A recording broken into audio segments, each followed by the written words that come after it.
Like a backstage pass to the world of fly fishing travel, this is Waypoints, the podcast of destination angling.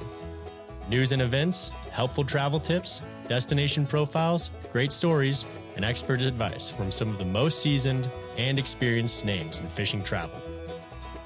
Waypoints is presented by Yellow Dog Fly Fishing, the industry's #1 specialty travel company and the fly shop for the world of fly fishing. Freshwater or saltwater, international or domestic, Yellow Dog has you covered for your next fishing adventure. And now your host, author, photographer, and world traveler, Jim Klug. On our last episode, we began with one of the most enjoyable conversations we've ever had here at Waypoints with author Tom McGuane. Recorded at Tom's ranch just south of Big Timber, Montana, Part 1 explored Tom's early years, the extraordinary literary culture of Key West in the 1970s, the role fishing has played throughout his writing, and the experiences that shaped one of America's most important literary voices. Today, we pick up right where we left off. In the second installment, we talk more about Tom's lifetime of adventure, the making of the classic fly fishing film Tarpon, why we travel to fish, the changing world of sporting literature, conservation, and the lessons Tom has gathered from a lifetime spent writing, wandering, and paying close attention to both rivers and people. If you haven't yet listened to Part 1, I'd encourage you to start there. But if you have, let's get right back into the conversation with Tom. The Waypoints podcast is brought to you by Patagonia. To bring their gear to life, Patagonia is motivated by relentless curiosity and a passion for the wild. They evaluate hundreds of materials, build dozens of prototypes, and spend seasons punishing them in the world's most extreme conditions. The work is the guide, and Patagonia never tires of exploring, learning, and improving. The all-new River Salt 2 wading boot is an incredible product that solves key issues for anglers in both salt and freshwater environments. These new boots are lightweight, fast-drying, and built to perform across a full range of conditions, from mountain streams to tropical flats. Best of all, they are designed for speed, so you can slip them on and have them laced and ready to go in seconds. They combined abrasion-resistant Cordura nylon mesh uppers with a Vibram Mega Grip sole for reliable traction on wet and dry surfaces. The result is a single boot that reliably performs in any scenario. Available now through Yellow Dog Fly Fishing and Patagonia, the new River Salt 2 wading boot. Well, I want to pivot just a little bit and ask you, Tom, about the Key West days, which I know always gets brought up whenever you're doing a fishing podcast or having a conversation with other anglers. But people love to hear about this part of your life. Does it surprise you that anglers always seem to want to talk about the good old days back in Key West? Oh, I think we're kind of hung up on the good old days generally, and I'm afraid that means things are getting worse. The tarpon scene down there now has gotten so that I really don't want to be around it. I caught my best tarpon 2 years ago down there, and the guy I was fishing with said, "Is that the world's record?" And I said, "It used to be." I said, "But it's still the world's record for 83-year-olds." But what they're doing now, I mean, there's so much pressure, especially the tournament fishing, that, they're flying drones to look for fish. And then when they find them, they have these forward scan dealies, whatever they are, scanners. And they are so effective that you can see the fly go in a tarpon's mouth. And the net result is the tarpon really have no place to hide anymore in the Florida Keys. And there are guides now that just sit in their boat, fly their drone, and after they find the fish with the drone, they drive over there and they deploy the scanner. And you go out there and you see a fish roll, and you turn the scanner on. There are 12 fish there, and you can actually start picking the bigger ones. And, Bonefish Tarpon Trust newsletter recently had a thing that said how destructive this is going to be. Because you can go along a bank of mangroves and send your scanner in there and say, oh, there's a bunch of fish under there. Yeah, it's kind of removed a lot of the sanctuary for these fish. It's removing the sanctuary. It's making a joke of the idea that it's a sport. I don't know what's going to happen. I mean, they're going to have to. And I told friends of mine, because there's a big issue about the snagging basically in the Boca Grande Pass.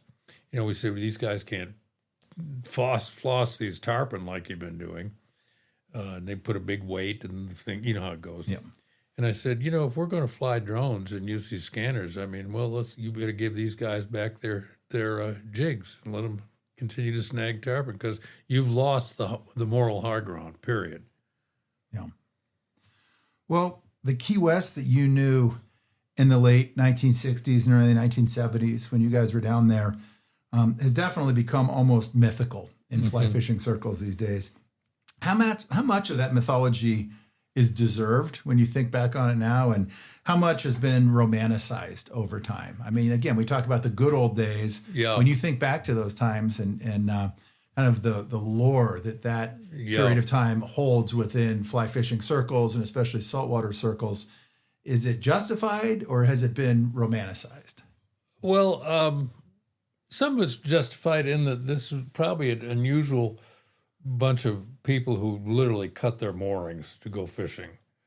We were down there. A lot of guys living in like dogs, like guys living in the Everglades, living in abandoned FEMA trailers, and where people just were so driven to fish or so electrified by the prospects of fishing there that they put up with a lot of low quality life, A lot of hardship.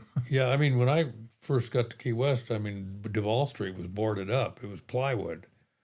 And there was a movie theater with a completely faded old sign, and it had been playing Deep Throat for 10 years. The only people you see, these homeless people staggering in and out to see, oh, God, well, I got $2. I guess I'll watch Deep Throat again. It's a hot afternoon. So it was crazy. It was kind of Buffett had a great description of it. He said it was a hippie town, it was a conch town, it was a drug town, it was a smuggler's town, it was a shrimper's town, and there's never been anything quite like it. So the romance about it is that it's a kind of a community setting that has never been seen before and never been seen since. I remember Shad came down there and stayed with me one time. He would go down to the shrimp basin and jump tarpon in the shrimp basin. It was a single-handed rod. I mean, there were all these shrimp boats around and street lights shining down on it, and he'd just go down there and jumping tarpon. Then he rigged up this sort of bosun's chair, and he'd go out on the bridges and on a big falling tide, when the crabs are getting flushed out, he'd lower himself in the bosun's chair under the highway bridge and be down there with his 10-weight jumping tarpon. That's commitment, lowering yourself down like that. Well, it is remarkable when you look back at that time how many extraordinarily creative people found their way to Key West at that same moment. What was it about that island? I mean, obviously you talked about the hardcore fishing draw, people living in tents and FEMA trailers and in their van just so they could be there for the fishing. But what was it about that time that attracted so many writers and artists and musicians along with the hardcore anglers? Yeah. Well, first of all, it always been a big writer's town, whether it was Hemingway or Capote or lots and lots of other writers, John Dos Passos. It was one of the reasons I was interested in was when I was in graduate school, I would read about all those writers that were there. And it also felt like it wasn't really America. I mean, my little house had a little cinder block building out in the backyard, and it was where the local liaisons were coordinating with the Castro revolution. That was their radio station. It was in my yard, and it was old. I mean, it had a big Confederate past, and it had the house I lived in had been floated from Green Turtle over there, and they'd barged it over there and then put it up on a lot before the Civil War. So it had so much atmosphere and so much going on. There were it was the 70s, so it was kind of free love and pot. That was sort of the pre-cocaine days, so it was all marijuana, acoustic guitars, and sailboats. And then there was this handful of us who were really driven fishermen. I had the only skiff in the city, and there are probably 50 of them now. At least, maybe 150. Yeah, I know. Well, it seems like, you talked about that literary past, and obviously so many of the famous names that had found their way to Key West very early, but it seems like you arrived in Key West at a time when there were two different eras that were kind of overlapping, right? Yeah. The lingering shadow of the Hemingway years and Dos Passos and some of the writers you had mentioned, followed by the birth of this entirely new generation of certainly American writers, but filmmakers, musicians, the weed and the sailboats and the acoustic guitars, and of course, fishing guides. At that particular moment in Key West, did you feel that the fishing culture was directly shaping the literary culture, or had that always kind of been a thing? I mean, obviously it was with Hemingway back in the day. Yeah. I just tried to think. I think that's a great question if I could figure out what the appropriate answer is. I mean, the one thing was that our little core group were all people interested in literature, writing. And, Richard Brodigan was there with us, and he was an odd guy, but he loved to fish. And, he would, he'd always fished, even when he was growing up in Oregon, but he just, had a fiberglass rod, and I think he was a little overwhelmed by Key West and stuff like that. Plus, he had a giant black cowboy hat that gathered heat, and He would just cook himself out on the flats. Yeah, but we did spend a tremendous amount of time talking about writing, and we didn't spend a lot of time on land in those years. I mean, Key West was great if you wanted to go out at night and hang out and meet girls or whatever was going on, but we were out in the backcountry or on the ocean every day, unless we had run out of fuel money. And some of it was really kind of innovative stuff. We started fishing, but when they were cleaning shrimp on these shrimp boats, we'd get up behind them and fish for blackfin tuna on popping bugs. And so there's always something you could do, that was fascinating. Always out on the water. Always out on the water. Or if you weren't in the water, we were probably in the bars. And we were, we stuck out. We were all long-haired hippie guys, Sunburned anglers that traveled in a pack. Yeah.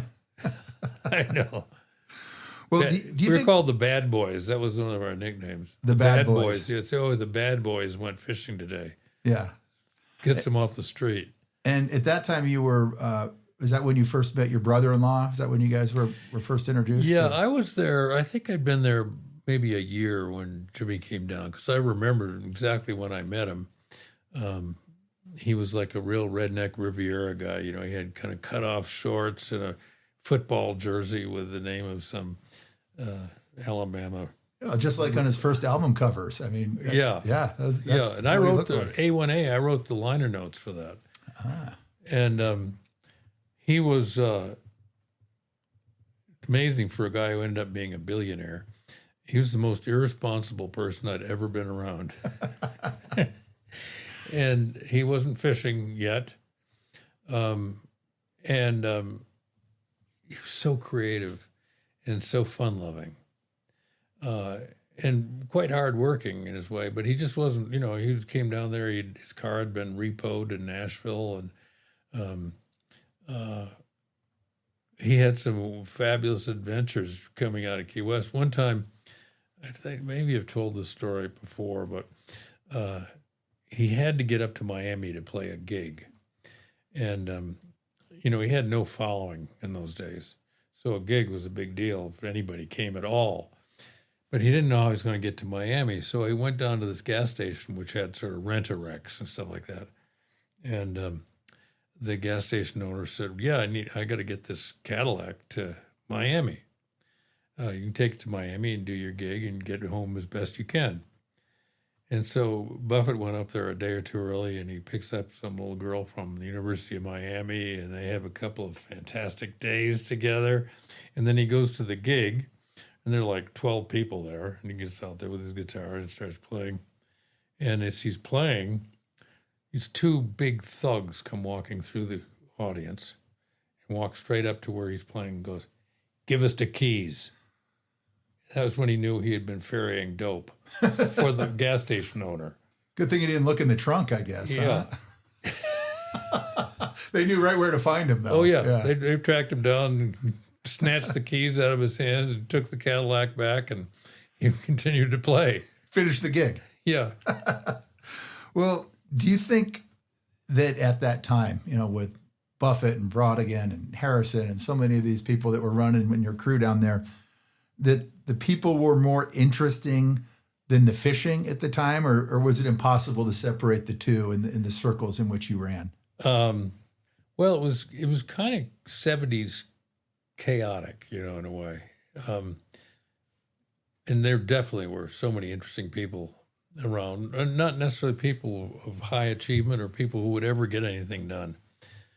There was a guy that Buffett and I were fascinated by. We called him Cigarette Willie, and he was always standing in the same corner, and he had an army blanket around him like this. And he had a cigarette hanging out of his mouth, and he'd never been seen to light it. And so Buffett and I would go out and check him out and say, "Did he light it?" "No." It's kind of stoner humor, at the time. "Let's go see if he lit that cigarette." Absolutely. Well, when you were there in those years in the Keys, you obviously wrote 92 in the Shade, which would go on to become really kind of an anthem for the Keys and the fishing culture down there at that time. Many people believe that the novel became part of the mythology of Key West itself.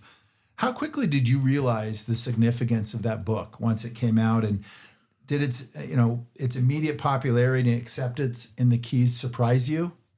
I remember very distinctly that the book came out and it was a hit. And it was, the whole front page of the New York Times Book Review, Time Magazine sent people down to interview me and stuff. And I remember feeling my little bubble down there had just burst. And I was embarrassed. I didn't want that recognition. I wanted to keep doing just what I'd been doing. And, I got used to it, when it was nominated for the National Book Award, and a lot of other things had sold to the movies, and all these things that I should have been thrilled about, but I saw them as a loss of privacy. And I got over it, of course, and I could return to my career-hungry self, or whatever that was at that time. But it was an eye-opener for me, which was I started realizing what it was I wanted to get out of my career, which was I wanted to do really good work, and I wanted to be recognized by other writers for doing good work. But the frou-frou angle of that, it was not something that I was called to. In some ways, it's been an impediment, in my working life. I know when we made the Missouri Breaks, they were making it down, and everybody wanted me to go down there and watch them make the movie. I never went, not even once. I also knew that Brando and Nicholson would be trying to get me to write new lines for them, so there was a little bit of practical advisement. But I thought the glitter was a turnoff for me.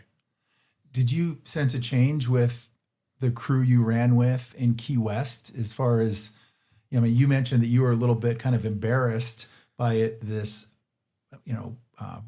sudden popularity and Time magazine and the book awards and whatnot, did you sense a shift in any of your kind of crew that you were running with down there when they saw the success? No, I think they're all, all of us, the sort of main players of the writer group, which would be Harrison, Valdine. Valdine's a great case. He was illiterate, when we first knew him. But he really looked up to people who read and wrote, and he just trained himself. He read everything under the sun, and he became a very good writer.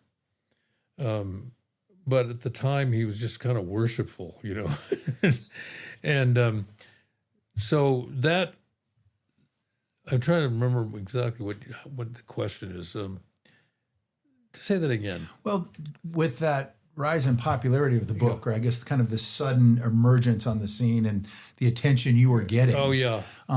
Was there a shift with your crew, your regulars? That Not you were really. With? I'll tell you what I was going to, and I'll set out again. Buffett, Harrison, and I had this in common. We were very, very hard-working writers. And even Jimmy, as wild and Indian as he was, he would emerge every day or two, and he'd had something he'd want to show you, that he'd put something he'd written, a lot of the things that ended up on his albums, in which I get so attached to them, when he'd play it with his acoustic guitar in the house, and there was no backup singers, no anything, So I had this kind of Zen purity about some of those songs he wrote. So later when they became, produced, I always thought they'd gotten worse, which by anybody else's standards they hadn't. But I heard them when they were fresh out of the nest. And so that was the rawest form possible. Yeah. And but all three of us were working all the time. And we had the youth and durability so that we could, drink until 2:00 in the morning and still get our work done. Couldn't try that anymore. So that really nothing changed. And I think it was an innocent time in that we really wanted each other to be successful. I didn't think Jimmy would ever get there. He lost his record deal. He started touring like a country and western star just because he had nothing else to do. There was no following. And then one day he looked out at his van or whatever his travel bus, and there was about 10,000 people with parrot things on their heads. And he said to this friend of mine, he said, "Who are those people?" And he said, "Well, they call themselves parrot heads." And up till then, he had no idea that this rising tide of... One time he was staying with me on Deep Creek, south of Livingston, and he had a show to do at Montana State. And so I was there with Michael Butler, who had been the cameraman on one of the movies, and kind of a wild guy, loved to hunt and fish. And Buffett said, he was so loose at that time, he said, "You guys will be the chorus." We didn't even know the words. So Michael and I go there. We're standing behind him. We're supposed to be the chorus. We couldn't remember the words, and it was clear to the audience that we didn't know what we were doing. And about halfway through the concert, they started throwing bottles at us. and Buffett, herded us to the back of the stage. He said, "No, this is serious, you guys. You get beaned by these people." So forevermore, until the day he died, he always referred to Montana State as Blood City Community College. The Wild West of Bozeman. How about that? I've never heard that story before. And did he ever come back? I don't know if he played Montana State. He loved coming again. here. I mean, he was here right up till just before he died. He rented a house up the West Boulder. But he never played Montana State again, I would imagine. Yeah, that was... I think he played... Missoula, and then I was teaching at Berkeley, and one year, and he came and played at Berkeley, and then we went and heard that. I took a couple of people from the English department to go hear him, and they sat there like this. "He certainly has plenty of rhythm, and he's got a lovely voice." And it was like, I never got to breathe these guys again. They didn't exactly loosen up at a Buffett show like most people should. Yeah. Well, one project from that Keys era that has achieved, again, almost mythical status is in the fly fishing world is that 1973 film that you were heavily involved in, Tarpon. And for listeners who may not be familiar with that particular project, I want to take about 30 seconds here just to set the stage. So Tarpon is part documentary, part time capsule, part character study.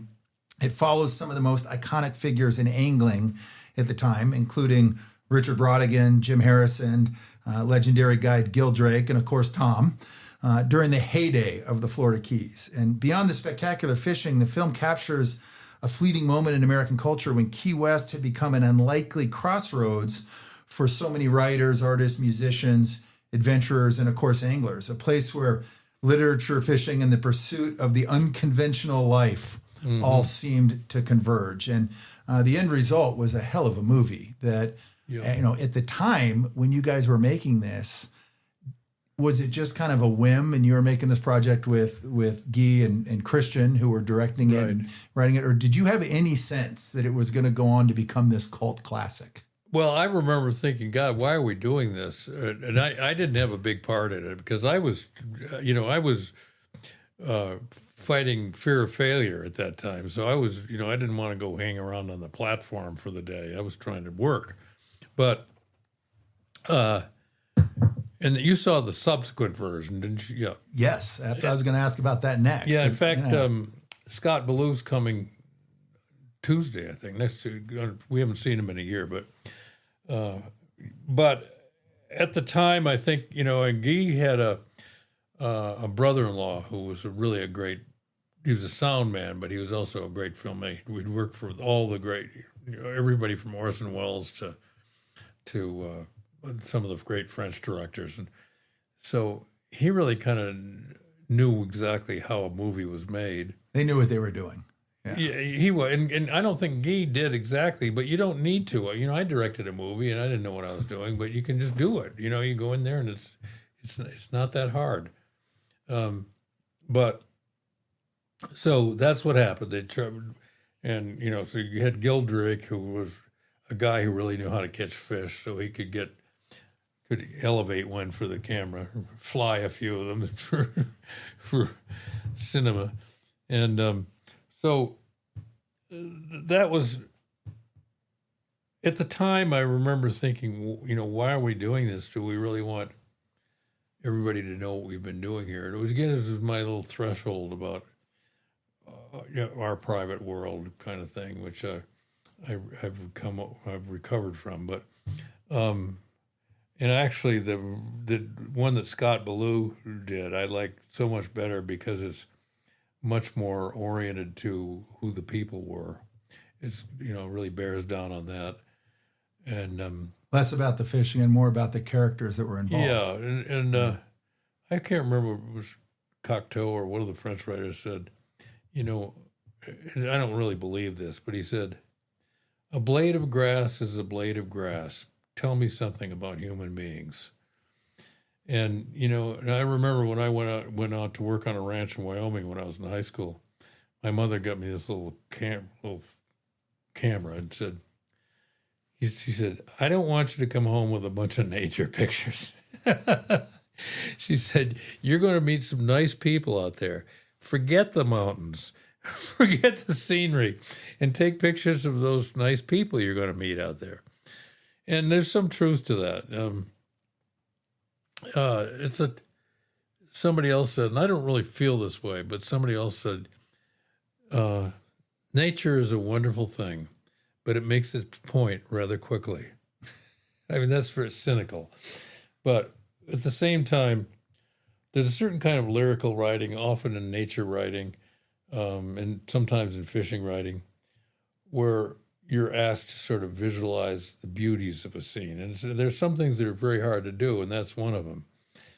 You have to really ping it, exactly right. I think, for example, I'm trying to think of a book that would really exemplify that, but you really do kind of want to know what the human element is in any kind of narrative, and that's kind of an issue. But so when I kind of take that on, I try to think of something about the natural world that the reader hasn't seen before. I saw a thing on the Skeena, for example, that I would never leave out of a story, which was an osprey was flying across with a nice big rainbow trout, and an eagle came down and robbed it of his fish, and then left, went down on the gravel bar and started eating the fish. The osprey went up about 3,000 feet and did a power dive and literally exploded this eagle on the gravel bar. And I thought, I've never seen that before. I don't think anybody's seen that before. I know. That's amazing. I know. Yeah. So that's what kind of holds your attention about it. But, you get into the kind of autumn leaves mode, or, it's very hard to write. There's several things that are very hard to write about in an arresting way. One is the natural world. Two is sex. Every fiction writer, oh my God, we got a sex scene. And how can you do it in a way that's fresh? You can't. And the number three is impossible. Another third impossibility is pain. It's very, very hard to persuasively describe pain in prose. What are you going to say? This thing's killing me. Or it burns. Or you got that tooth out yet, Doc? I mean, it's hard. Yeah. But one of the things that's hard, and not enough people kind of admit it, is it's hard to write about the natural world. Yeah. Because everybody's seen everything you've seen. What is it? What's unusual? It was interesting for me watching that Yeti film that is about the making of tarpon. Yeah. The film's called All That Is Sacred. I think it came out in 2024. The first film was, about the fishing and the time in Key West and kind of capturing that moment in time, I guess. The project that Yeti just came out with, and you just touched on it a second ago, was much more about the characters that were involved in that film. And I think that's what made it so unique and so great. I mean, it was really a fabulous piece that they put together. And it's very moving, isn't it? It is moving. It gives you a little heartache in a way, doesn't it? It does. And the title, All That Is Sacred, is like a spot-on title for the finished product. And I met people in Key West last year, whenever the film came out. We won the Key West Film Festival, and we were at Telluride, a lot of real big kinds of things. And I met these people in Key West that said they loved the tarpon movie, especially the original. They say because it gave us a chance to find out what our old town used to look like. Yeah, and I didn't recognize that at the time. Well, they captured both the original film and then the tribute to that film that was, I think, showcased in All That Is Sacred. It captured that moment in American culture that can really never be recreated. No. Yeah, and I mean, when you watched the Yeti project, did it make you realize anything about that time in your own life that you had forgotten, or that you look back on and thought, wow, it was kind of an evolved thing, because Scott would call me, and I didn't know who he was. And after about the third call, I said, Scott, why are you calling me? And he had this little plan of what he wanted to do, but I think he worked it out as he went. But he's really an interesting guy with a really fresh worldview. Do you know anything about him? Just the name. I've not spent time with him. Well, he was the fastest running back in Texas high school. At the Class A playoffs, he had 8 touchdowns. And then he went to the University of Texas as a running back, and then he got transferred to Oregon. They turned him into a defensive back, and he's got a Rose Bowl ring. Really? Yeah. He's a very unusual guy, and he's a very accomplished singer-songwriter. Just a great guy. Yeah. And he had, because they'd had so much pain when he was playing in high school and college and stuff, he spent a good bit of his life as a drug addict. Huh. mostly from pain medication. Yeah, Really get opioids out of control. He's like, anyway, that's well in his past. But I remember I said, "What did you do after the Rose Bowl?" He said, "I went to Southern California and lay on the beach, and I said I was basically just a recovering football player." But anyway, he's a special guy. I can't wait to see him. And it's a hell of a project he put together, no doubt. And he's a really good songwriter. He's made three or four albums now. I'll have to check those out. Yeah. I like that. Well, and, I grew up reading your books, Tom, and one of my takeaways when I was thinking about, some of my favorites and going back and rereading some of them just in the last couple of years, and also turning my kids onto them who are now teenagers, and I'm trying to, instill the importance of great writing with them in these formative years. One thing that is a common theme, I think, in so many of your books is the sense of place. Mm-hmm. And, even before we were talking about the Keys and your time you spent there, but before the Keys, you had already found your way here to Montana. Yeah. At a very young age. I think you bought property in Livingston when you were still in your 20s. Is that right? Yep. Yeah. The theme of the importance of place that runs through so much of your work, let's talk about that specific to Montana. Why has Montana remained home for you while so many other places have kind of come and gone in your life, whether it was the Keys or I think you spent some time living in Europe, but always came back to Montana? Well, it's interesting. I look back because it just kind of came upon me over time. But I had a job on a ranch in Wyoming when I was in high school. That was your first taste of the West, coming from Michigan. And I had a girlfriend whose father was a Wyoming rancher, so he gave me a job. And that can be a dangerous thing, by the way, for a young man. Yes. When your father I know. Yeah. So I came out and was on the Clark's Fork River, and we were trying to be cowboys and chasing all the calves on the ranch and getting in trouble with the manager. But I do remember I came up to Livingston. For some reason or another, this would have been like long ago, 1957. I went into Dan Bailey's fly shop. Now, as a Midwestern trout fisherman, I'd heard about it all my life. And I remember I had a plastic box of flies that said Dan Bailey's, Livingston, Montana. It just seemed, oh my God, it seems so powerful and important. And I kept it all through school. I always had that box with me. And I thought, if I can ever get to Montana, that's what I'm going to do. And so after the Stegner Fellowship at Stanford, I had a little bit of money left, and I went into the Winston Fly Shop in San Francisco, and I said, I got just a little bit of money left. I can last for about 3 months. I want to go someplace fishing, and I want to go to Montana. Where should I go? And what's his wonderful old rod builder there? I'll have another one of those moments. Said, go to Livingston. At least they have trees. So I said, okay, and I came to Livingston and rented a house on H Street, and just the downstairs of a house, and while I was there, my first book was accepted. I had kind of given up, honestly.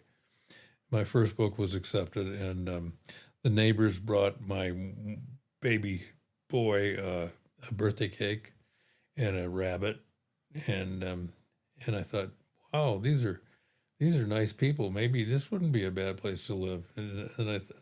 So I never made a decision, and then 60 years came and went. And you're still here. Yeah, I never decided to live in Montana. Montana chose you, it sounds like. But I always had when I was in the early years I lived in Montana, it was a purple state. Yeah. It was kind of famous for that for a long time. Yeah. And it was a very comfortable place. I took care of a ranch in Prairie, Montana. And it was an outfitter who would go to Cook City in the summertime. And so I was babysit his ranch while he was gone. And we had neighbors there, just old-time neighbors and stuff like that. Well, they came over one time and said, we like you and your family. We'd like you to stay here. I said, well, that's a great idea, but I don't have any money. And they said, well, just buy a little lot. We'll build you a house. And that's what it was like then. Wow. It wasn't polarized in any way. Yeah. I had a woman come, old-time ranch lady, Jessie Shields, came for a visit when I lived on Deep Creek, and she said, I was walking around trying to figure out what to do. I had some roping steers there, and she walked in, looked all around. She was a hardcore old lady. She owned the old OTO up on Cedar Creek, and she, as they say, she was tough. And she came around, looked all around the place, and she said, you don't know anything, do you? And just when I was about to get it finished, she said, but at least you don't have a fat ass like the locals. That should be like on a sign in your study. Comment from the native class. Those are pretty good words right there. Yeah.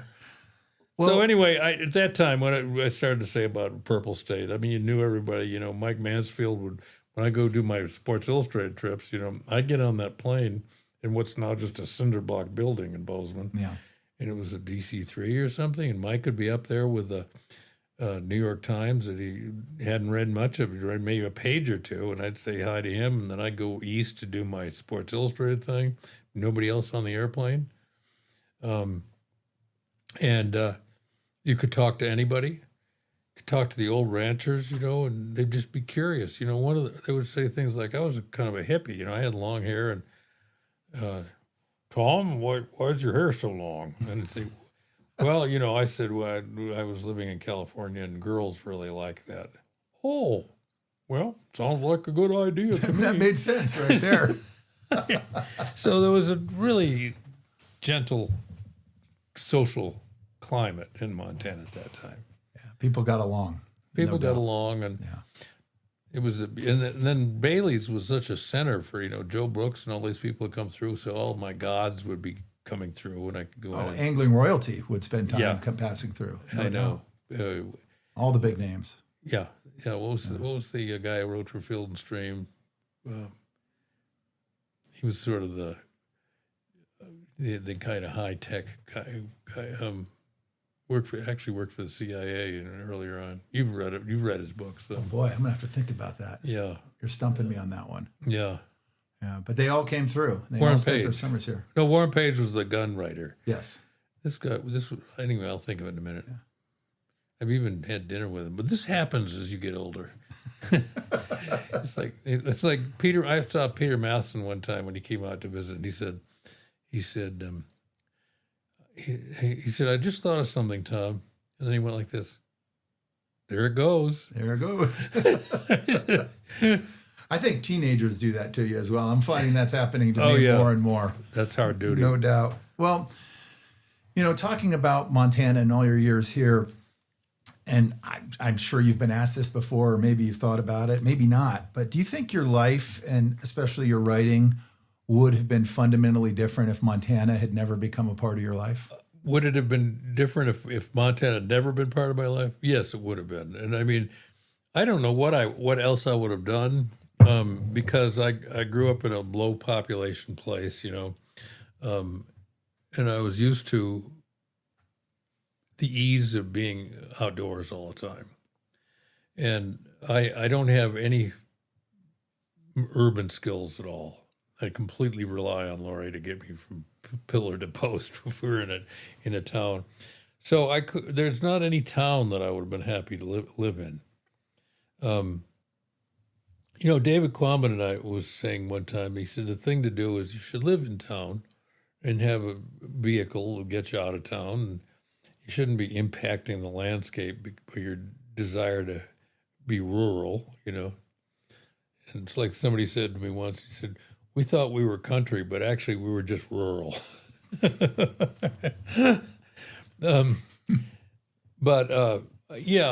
don't know where I could have lived. I mean, I think early in my life, I had these fantasy life would be like to live in the Bahamas or live in these places, but they're very limited places. They're great to go there and do something, and then what are you going to do with yourself when you're free time? So it would have to be. Montana's unique in that it's got this concentration of educational things. It's got all these little colleges all over the place. University of Montana has produced more Rhodes Scholars per capita than any college in the nation. Really? Yeah. I had no idea. Yeah. Huh. I had an accountant in Livingston who adopted a boat baby from Vietnam. She was so sickly. She weighed nothing. She was breathing through a hole in her back. That's how bad her tuberculosis was. 17 years later, she graduated from Montana and was a Rhodes Scholar. Went to Oxford. Wow. I mean, miraculous things still happen here. My Wallace Stegner used to say there are places still in the country where people still have the dignity of rarity. And it's possible for me to go into an urban environment and without thinking the idea that life doesn't look that important around here. Yeah, it's like that scene in the what French movie was where the guy's up with the Ferris wheel. It's a famous scene. Do you know that scene I'm talking about? I don't. No. He's talking to this guy who's guilty of smuggling bad antibiotics into post-war Europe. And they're riding up, and he's with Orson Welles, and they go up on this escalator. And Orson Welles says to him, how can you do this? And a lot of people are dying because of these bad antibiotics you're foisting onto the public. The guy said, it's not that hard. And they're on the top of the Ferris wheel, and he says, look at all those people down there. He said, they look like ants, don't they? He said, if you could take your thumb and kind of rub out a bunch of them and get rich, wouldn't you do it? So there's a scale and there's some truth to the idea of where people are rare, relatively rare. Yeah. And you have to adapt to them. I mean, I'm a liberal. I'm a progressive, probably mostly moderate, but kind of progressive politically.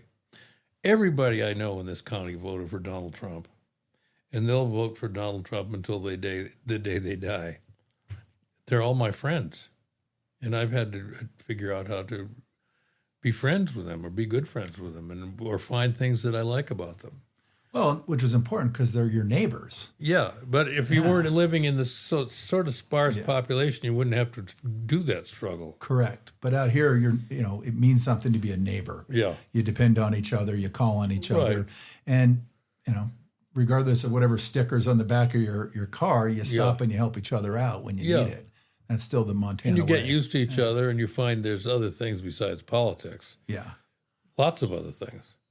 Yeah. Well, speaking of politics, speaking of modern day communications, I want to move on and talk a little bit about modern day writing, that concept of content creation, and the social media question, which is certainly relevant these days. And today it seems as if everyone has some sort of a publishing platform. Anyone can post a fishing story, create a newsletter, launch a podcast, or make a film.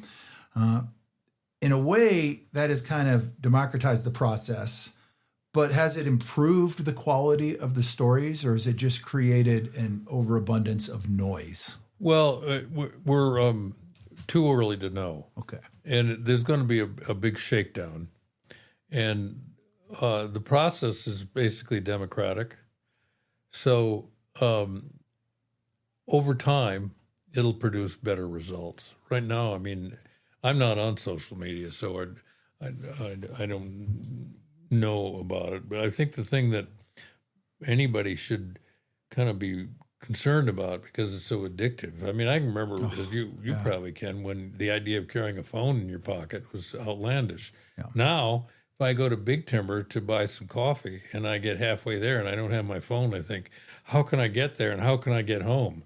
I mean, it's incredibly awful. Yeah, it's a leash, no doubt about it. Oh, and then now the next one is AI. I had a guy here, a dog trainer from Alabama, who's getting ready to bring his dogs back to Alabama, and he had a dog trailer, and he's not in a pickup truck, and he wouldn't be driving very fast. I said, how are you going to pass the time? He said, I just put ChatGPT on my sound system with Bluetooth, and that's what I do all the way to Alabama. Just ask it questions. Yeah, ask questions and having a chat, and I use it all the time now, and I resist the idea of it. Yeah, it's a powerful tool. There was a steelhead guy here last couple of weeks ago, and I didn't really know him. He's a friend of Huey's, and he's made a fortune in land in Oregon. Avid steelheader. And I asked him what his work life was like, and he goes in, he has 3 AIs. He's got Claude, ChatGPT, and he checks them against each other, but that's what he does for his life work. He goes in and turns those things on and says, are there any bargains in Clackamas County? Or what kind of transactions have happened since I talked to you yesterday? And then when he gets the answer, he checks it against Claude to see if he's... Because they're competitive. You can play them off each other. I know. It's crazy how competitive they get. Yeah, I know. I love to ask them stupid questions. I said, I sent one off this morning because I was half awake. I said, I'm an unhappy housewife. I said, I have this question. If I hit my husband over the head with a frying pan, is there some risk that he'll have a brain injury? So I got a very elaborate answer. ChatGPT took me completely seriously. Well, you mustn't hit him over the head. If it's a lightweight pan that's stainless. It's just...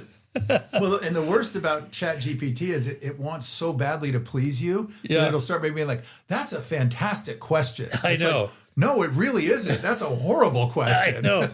And then if you write back and say, your advice to me about, using 700 grains on my 7-weight rod just doesn't seem right to me. And they'll write back and say, you're 100% right. We thank you for checking our answer. Yeah, you can call them out on their bullshit sometimes. Yeah. And they often hallucinate. Wrong. That's the term now. Did you know that? I had no idea. Yeah, when ChatGPT gets a little, or any of the AIs gets a little squirrely, the technical term for that is it's hallucinating. Wow. Wow. Going all the way back to the late 60s again. Yeah, right. Yeah.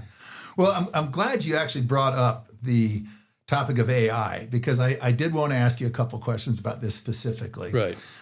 Do you think, Tom, that we'll soon see a time when a machine will be able to write a truly great fishing story? Not a competent story, but a truly great one.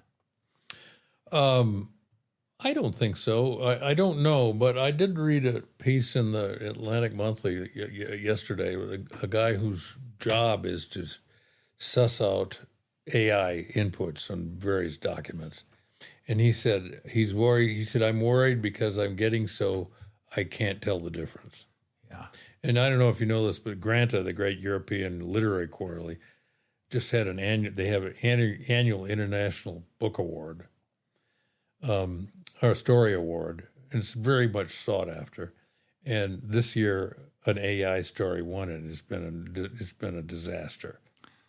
That's kind of some scary little guy as hell. living in Ecuador or something. Jeez, punched it into this, and it won the award. Huh? It won the award. It won one of the biggest award for short fiction in Europe.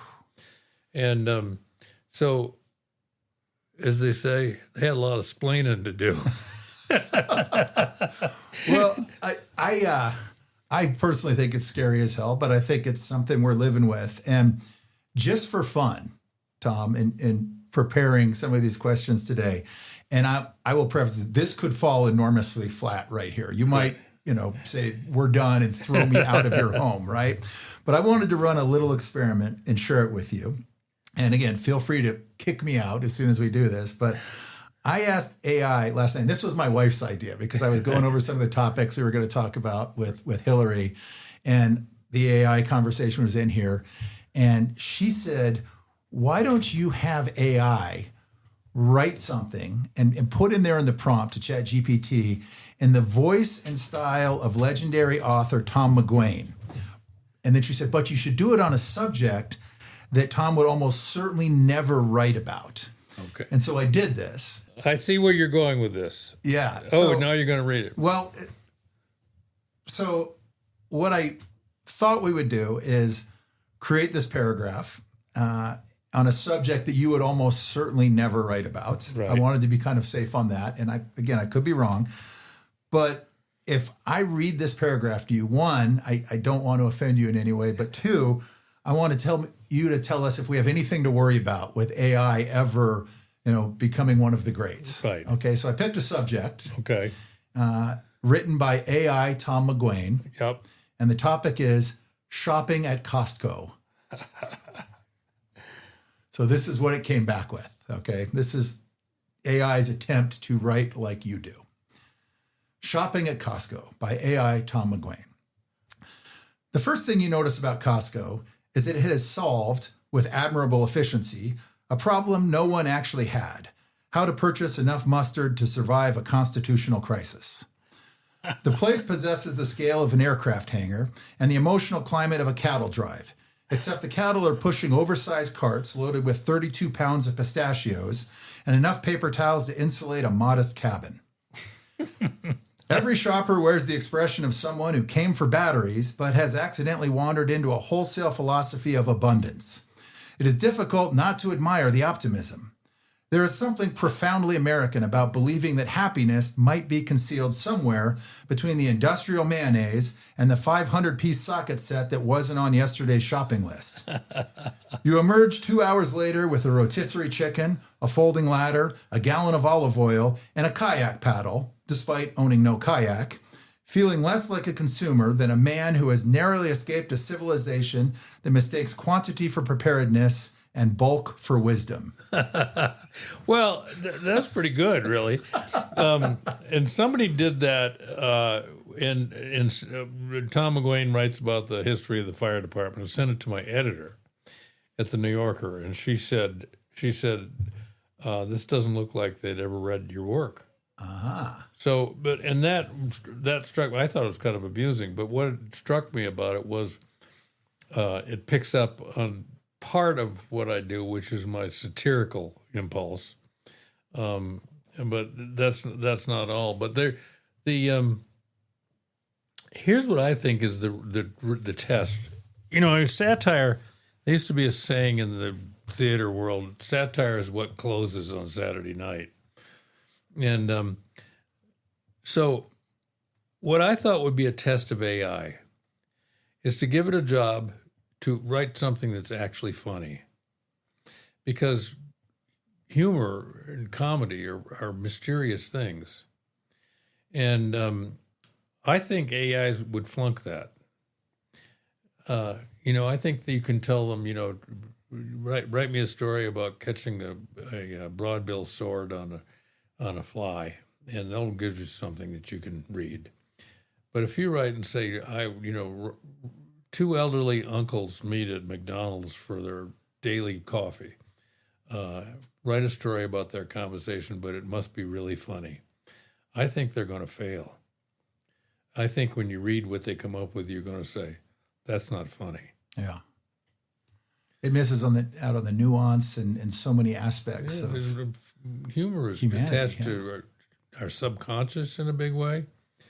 All these kinds of things that are not accessible to a large language model or data center, So, I mean, I don't know that, because believe me, I'm astonished by its power, and we have much to fear about it, especially when they start talking to each other. I think we're about 8 years away from being hunted through the woods by these machines personally, but what are we going to do, right? Yeah. No, I mean, I think you have a point. I mean, it's like Nat Reed used to say to me, we'd string up his rod, he'd say, Tom, I thank God I'm not a day under 80. I often have that thought, and I'm sure Charlie Gaines in his last days are thinking, how can you beat the years we had in America? everything is a shit monsoon compared to what we had. Well, and it's just rapidly spiraling right now too. I mean, it's moving so fast that the days of even 20, 30 years ago seem so much more relaxed and slow paced than what we're dealing with now. And that's everything. That's life. It's politics. It's consumerism. It's I think part of it is as humans, we're never satisfied with how fast things are.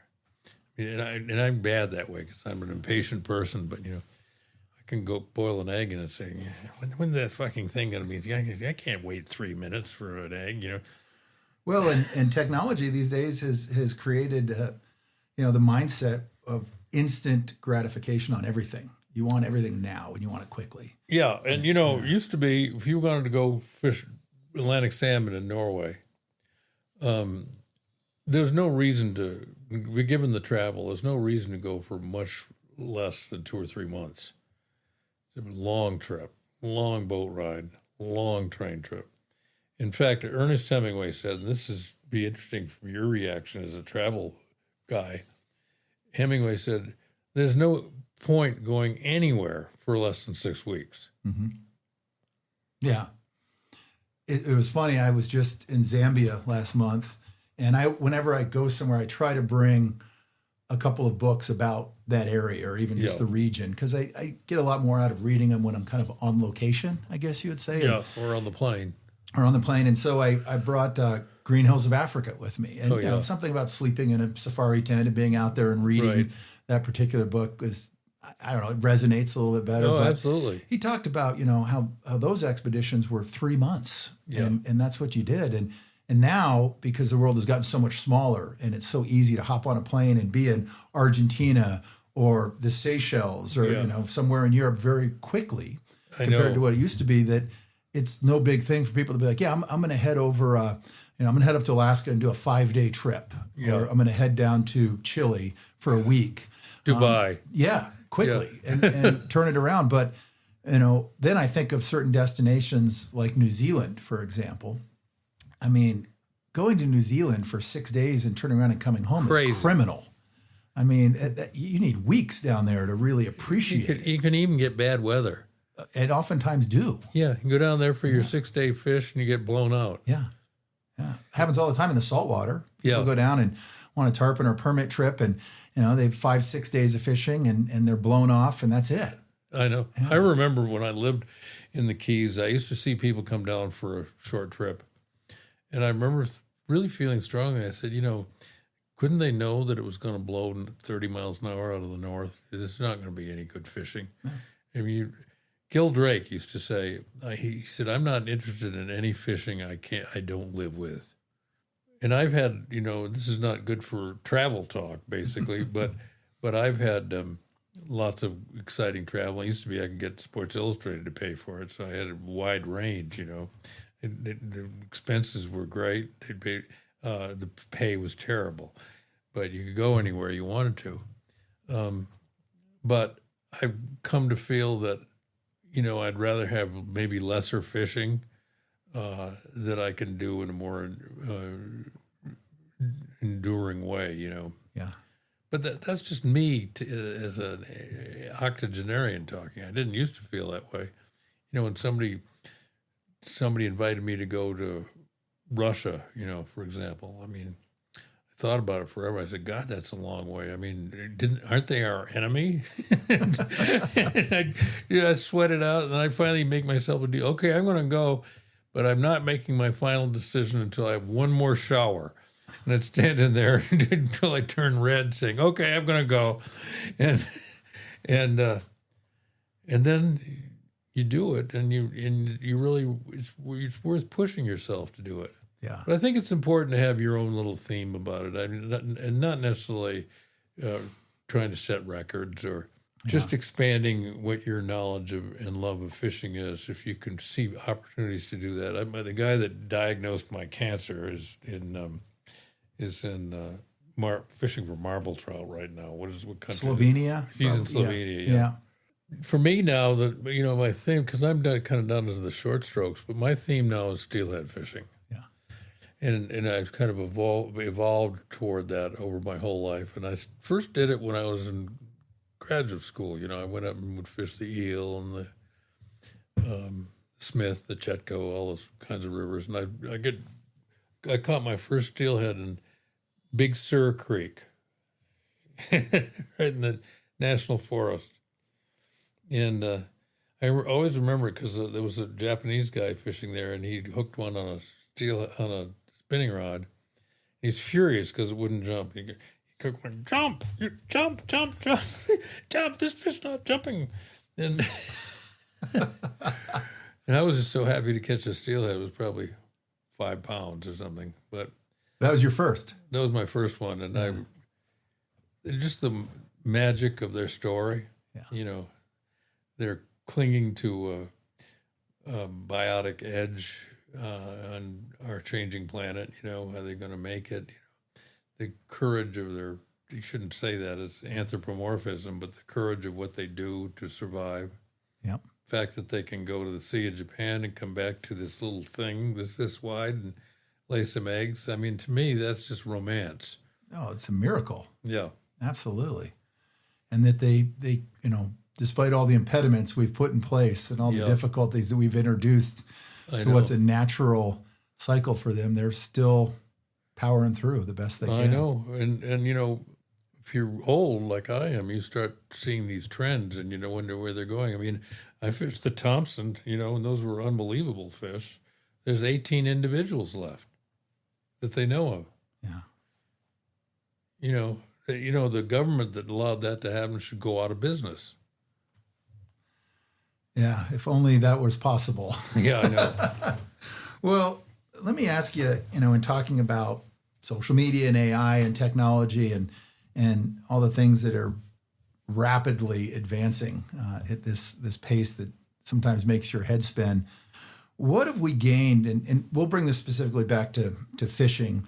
What have we gained and what have we lost as fishing has become more accessible through technology and social media? For example, I would argue that the mystery involved in fishing has always been kind of an essential ingredient in the sport, figuring things out over time, cracking the code, discovering tactics and techniques on your own that, eventually end up working. And you've kind of, again, cracked that code and you've solved that.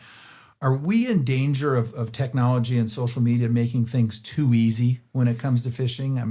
Is it creating watered down expectations when it comes to fishing, when you can grab your phone and search something up and have all the answers and all the the information right there at your fingertips?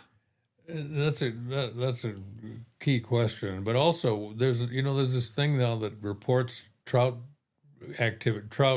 catching where in every stream in the country. You can punch in and get the information.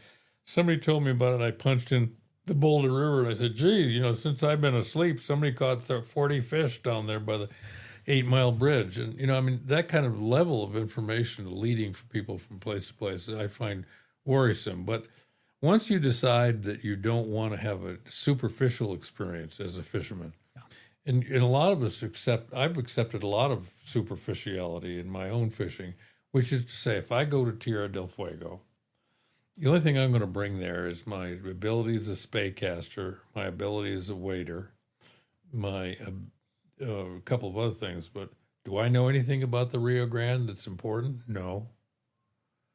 I thought the threshold of catastrophe, I used to think this, was the 4-piece rod in the passport. I don't have to hang around here anymore. This will go on the airplane, and I've got the passport. But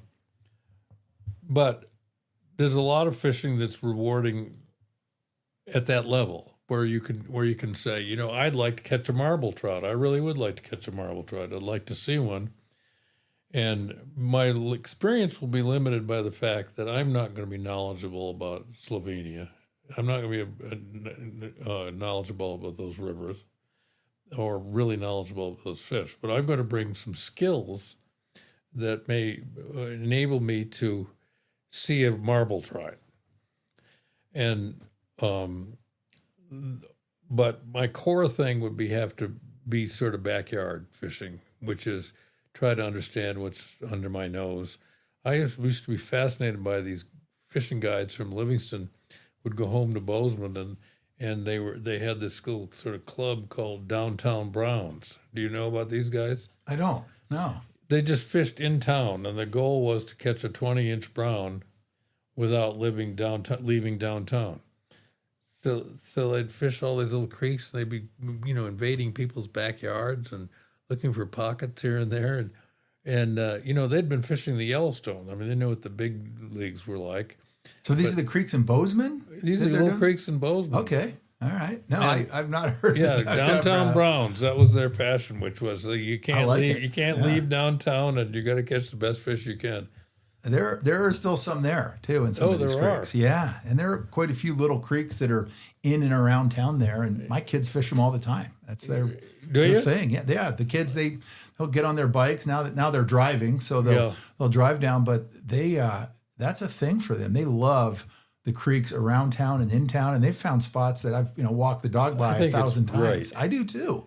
I think they're figuring it out. I saw them fish and wildlife shocking a stream that was going that time was going around the Walmart parking lot, and it was basically a ditch, and I couldn't believe the number of browns they were pumping out of the edge of the parking lot. Yeah. I mean, trout want to live in Montana. That's obvious. Yeah. And I think that what your kids are doing, that really appeals to me as a way to fish. Oh, it makes me happy as a father. That's for sure. It really does. I just go try something out. I've started branching out because everything gets so much pressure now. We used to be, not long ago, we hardly saw anybody on the boulder. Yeah. And I've started fishing these thermally challenged streams in eastern part of the county. They're too warm to fish by the end of July. Yeah, they got a lot of fish in them, and you can wander around. And usually, if you knock on a rancher's door, he can't believe anybody wants to fish there. It's kind of like the old days, Yeah, that's pretty nice. Yeah, my youngest son got in trouble not long ago for sneaking into a pond that's kind of close to our neighborhood that's owned by a different HOA, and old guy came out and yelled at him and figured out who he was and called me and read me the riot act about, trespassing. And I thought, I'm not going to get mad at my son for that. He's sneaking in to fish somewhere, and he's 14, and this is what you're supposed to be doing as a 14-year-old, and good for him. And I let this guy rant and rave, but I hung up, and I was kind of proud a little bit about that. I was like, good for him for pox on that getting guy out there. Yeah. We used to, when I was still living in California before I moved up to Montana, we used to go up on the Bolinas Ridge, and there was the Inverness Ridge, and there was a great big spring-fed pond, really small lake up there. It was privately owned, and they had this kind of bloodthirsty Indian who drove around with a 30-30 in front of his Jeep and drive around trying to catch people fishing there. And so nobody ever went there.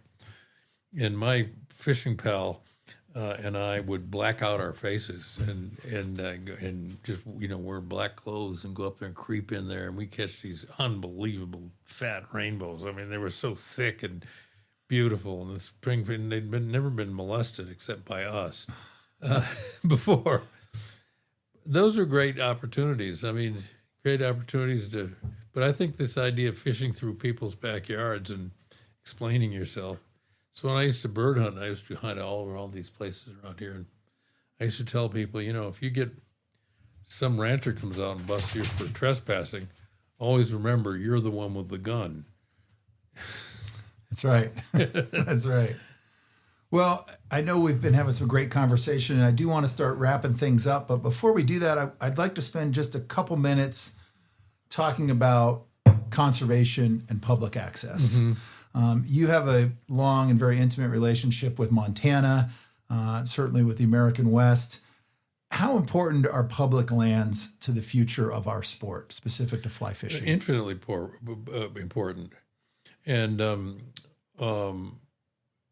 I feel very strongly about the Montana Stream Access Law. And I know a lot of high roller guys who are funding the Mountain States Legal Foundation.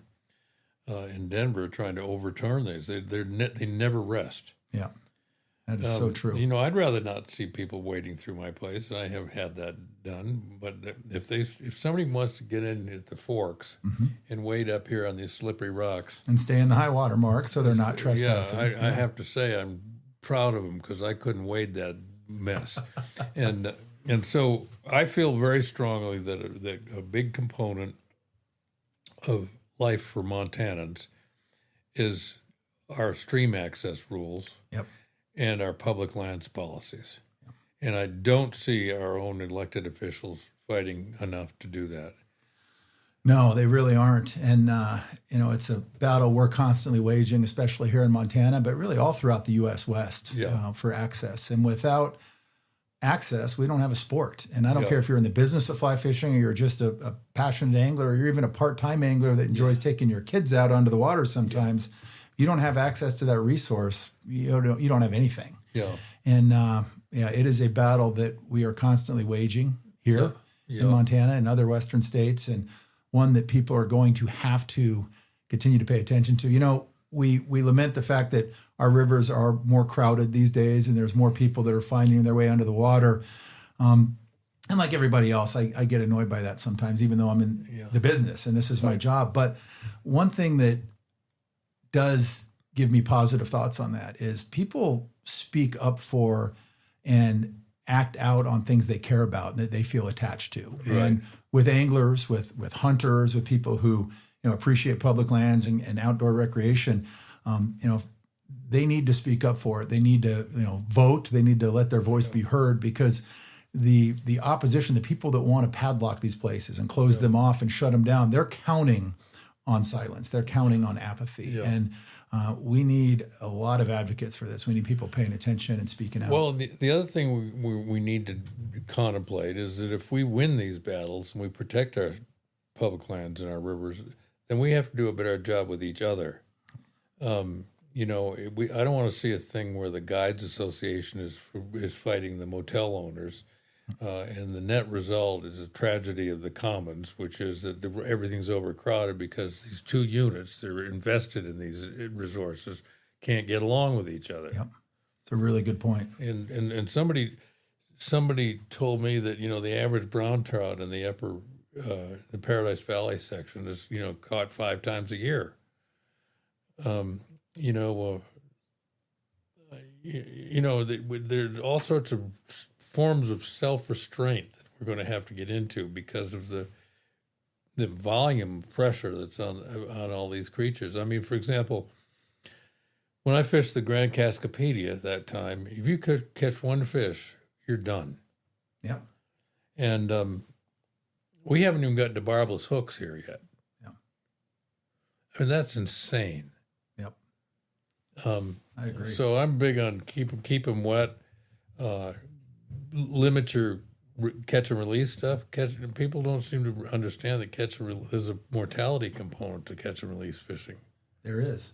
And it's okay to catch a fish, release it, and not take 10 pictures for social media. Yeah. You don't need to do that. No, I know. It's just self-aggrandizing has invaded it. And then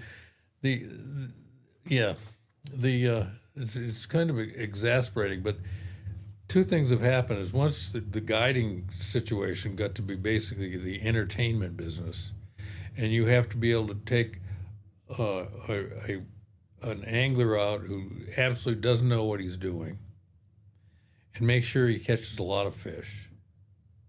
This is irrational. This is what I call bobber management at its worst. It used to be, when I first lived in Montana, it was understood that it was kind of hard to catch trout. You had to, I remember there was a guy that fished in the Yellowstone all the time. He was a master nymph fisherman. We thought, God, he said he could clean out a pool. and I remember thinking, we didn't know how to nymph fish. We were all fishing royal wolves, and pounding away. But it's like the situation that's happening in tarpon fishing in the Keys. Everybody just keeps making it easier and easier and easier. And some guides, when I was in the Cascapedia, this was owned by a guy that got model for Goldfinger. he had controlled the world's gold. I mean, he had this fantastic place. It was built for the daughter of Queen Victoria, and it was unbelievable. But he had this crusty old guide, been guiding on the Cascapedia for 50 years. And he was a big, powerful guy. He would wrestle the young guides and stuff like that. He was about 75 at the time. But they had, the Gold King had his CEO, his international CEO, there to fish Atlantic salmon. So he went out there and flopped around with his rod. And Wesley, the old guide, said, you shouldn't be on an Atlantic salmon river. You're not fishing in my boat. And he took him back to the dock and dumped him out of the boat. That wouldn't happen these days in too many places. No, but I mean, I wish the guides would speak plainly to people. You need to go practice in your lawn, or you got to do something. But you can't just show up here willing to give us $600 to make you into a successful angler when you don't know jack shit. In 6 hours. Yeah. And another concept we talk about a lot these days, Tom, is that it's okay when the fish wins. Sometimes, it's absolutely. okay. Fly fishing should be a challenge. Yeah. It's not a guarantee. And a lot of times, and look, we're guilty of this in our business, and anyone that works in the fly fishing industry with a fly shop or a travel business or, a magazine, the media, whatever it might be, we all promote the idea of successful day on the water is catching fish. But I do like to think that there is a little bit of an awakening these days. Yeah, I think so too. It's okay when the fish wins sometimes. Yeah. And not only that, you should say to yourself, what constitutes a successful day out of floating the river? Yeah. I mean, is it just keep pushing until you get more and more of them? So you could, you get a number that you can report? I mean, what if you said, I do that on this river. I have a lot of friends who come here and fish, and I say, if you have a great day and you get to 10, please stop. Yeah, absolutely. Yeah. We're seeing a lot of movement in the industry, and I'm seeing this with guides and shop owners. Steve Schmidt down from Salt Lake, who had Western Rivers. John Arnold up on the Missouri, who has Headhunters Fly Shop. Guys that, for themselves, and they're not pushing this on their clients or their customers because they're still running a business, but they've just made a point where, for instance, they're only going to fish dry flies. Yeah. Even when the hatch isn't happening or when things are tough, that's going to be their thing, which is going to mean you're going to have some unsuccessful days in the water if success is measured by the number of fish caught, right?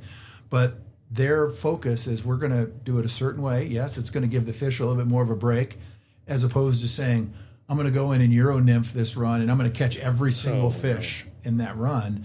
That it is okay when the fish wins sometimes. Oh, absolutely. And I had Marshall Cutchin. Did you ever know Marshall? I know Marshall well, you bet. Yeah, Marshall's son came here, and he's a master Euro nympher. And he went down to the home pool, and he made 7 casts, caught 7 trout. Yeah. And it's like watching Wimbledon this week, Wouldn't this be so much better if they take that net down? Game would go faster. You wouldn't have so many muffed shots, Yeah. Well, I want to close out, Tom. This has been such an amazing conversation. I got a couple last questions for you, if that's okay. You betcha. When you look back, what do you think fishing has given you over the course of your life that nothing else could have? It's certainly given me access to peace, which I think if I had to narrow my window down to a highest value, and I look back at over a long life, and both married to a woman who, like me, has had cancer and stuff like that. And we agree that there's one thing that's incomparably important, and that's peace. And when I fish the way I want to fish, I find that I can actually access peace on purpose. And that's a resource, because I'm not necessarily a peaceful person. I'm pretty driven in many ways, and worry about stuff. And if you get as many kids and grandkids as I have, I have one grandchild who's had a lot of surgeries, and I mean, I can do a lot of fretting. But everything gets asymmetrical if you don't have access for a core access to peace. And fishing is that way to me. I'm amazed at myself in a way as I can walk out to this wing and look at a rod that I left laying on the building, and just seeing a rod makes me feel good. It's just, it's great. It's a fly rod. I'm in love again. But at the same time, it's just kind of a ceremonial activity, a little bit religious in that sense, in which you go back and you repeat these motions and you become more alert. You think how lucky you are to be doing that, and then you may even conclude that you're just lucky in general. And so you have the ability to find that again as you need to do from time to time. Yeah. Well, of all the rivers, places, fish, adventures, books, all the people that you've encountered, especially over 50 years of fishing, traveling, seeing amazing places where fishing is taking you, looking back on all that right now, what are you most grateful for? Well, let's see. I guess, I've had a long, happy marriage after a false start. And I'm sometimes amazed that Laurie was married before. I was married before. We both had a child from those early marriages, and we're about to have our 50th anniversary. So I feel I'm very grateful for that. And it gives a kind of consistency to a life that hasn't been particularly consistent, and so I look at that as having been a real overarching kind of advantage that my life has had. And then if I have had an issue in my life, which my father warned me about, which is that I'm interested in too many things. And, I spent 40 years going to steer ropings and riding cutting horses, and, I didn't need to do that. And I've tried everything. I trained my own bird dogs. I bird hunted. I fished. But anyway, it came down to the last straw. It's what I was in love with when I was 10 years old, and it's never let me down. And that's my fishing life. Even in times of my life when it didn't seem that glamorous. I remember when I was first roping, I thought, man, to run a steer down and, tip him up at the end of the arena and in a cloud of dust. I said, you can't do this in fishing. It's too quiet, but I've sort of come around. Yeah. A lot to be grateful for. Yeah. Oh, yeah. Well, very last question, Tom. If you could spend one more day fishing with anyone from your past, a friend, a guide, a writer, a family member, who would that be?